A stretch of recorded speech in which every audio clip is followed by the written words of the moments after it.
better.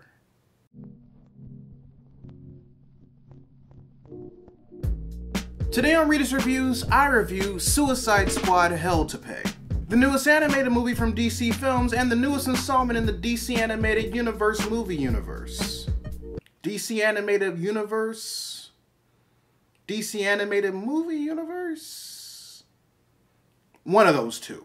I say that because it takes place in the same universes like Justice League War and Justice League Throne of Atlantis, Justice League vs. the Teen Titans, those movies. And in this movie, you see the Amanda Waller-run Task Force X, which is led by Deathstroke, and also has Harley Quinn, Copperhead, Bronze Tiger, Killer Frost, and Captain Boomerang. And what they have to do is find a MacGuffin. A very interesting yet cheesy-ass MacGuffin, but a MacGuffin nonetheless. But like you would expect, every other villain under the sun wants this MacGuffin as well, especially Vandal Savage and Professor Zoom. And so Deadshot has to lead Task Force X to finish their mission. Or get their heads blown off.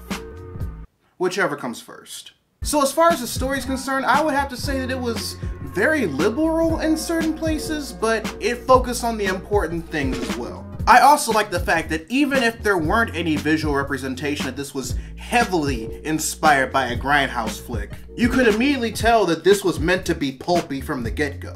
Especially with the MacGuffin, what it was, and why everybody wants it. And given the fact that every major player in this movie was either a villain or an anti-hero, it makes for some very good pacing and chemistry as well. Some of it's gonna be a bit predictable if you know the characters in the movie in depth, but pretty much everything regarding the progression of the story felt natural, from the comedy to the dialogue. But more importantly, nothing felt cut out and replaced with something lighter, with the intent on trying to please test audiences.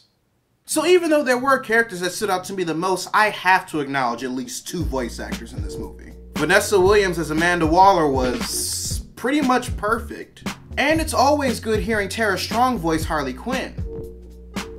You know, when she's not trying to ruin the voice acting career of a 15-year-old girl. So as far as the characters that stood out to me the most, I would have to say it would have to be both Christian Slater's Deadshot and Billy Brown's Bronze Tiger. I like the dynamic that the two had as far as how their ideologies clashed, their personalities clashed, and how Tiger helped develop Deadshot's character over the course of the movie. Which was my one tip-off that made me realize that something bad was going to happen to him. Because honestly, I thought I wasn't going to like Bronze Tiger at first. Then he proved to be at least as competent as Deadshot, and eventually became more level-headed.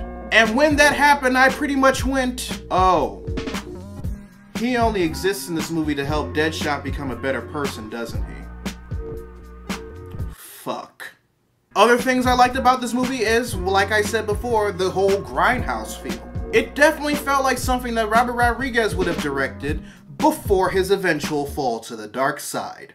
I also like that they found a way to tie it into the narrative of the other DC Animated Movie Universe movies. Universe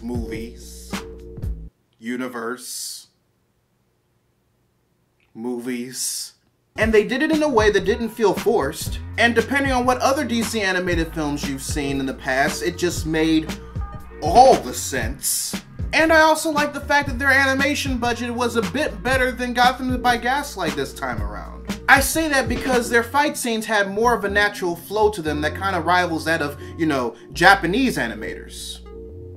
Not all the time, but it was a good percentage. But if I were to nitpick, I would have to say that I wish that they made a better use of their R rating. Not as far as like blood and gore, mind you. They had that in spades. But I feel that it's because they used so much blood and gore, despite, you know, the fact that it's Suicide Squad, that they didn't take advantage of, like, you know, the small things that R-rated movies have, like cursing.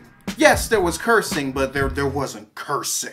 I think I only heard like one full-fledged son of a bitch, and like 3 other times in which they just cut it off at the son of a. Although now that I think about it, they did say shit a lot.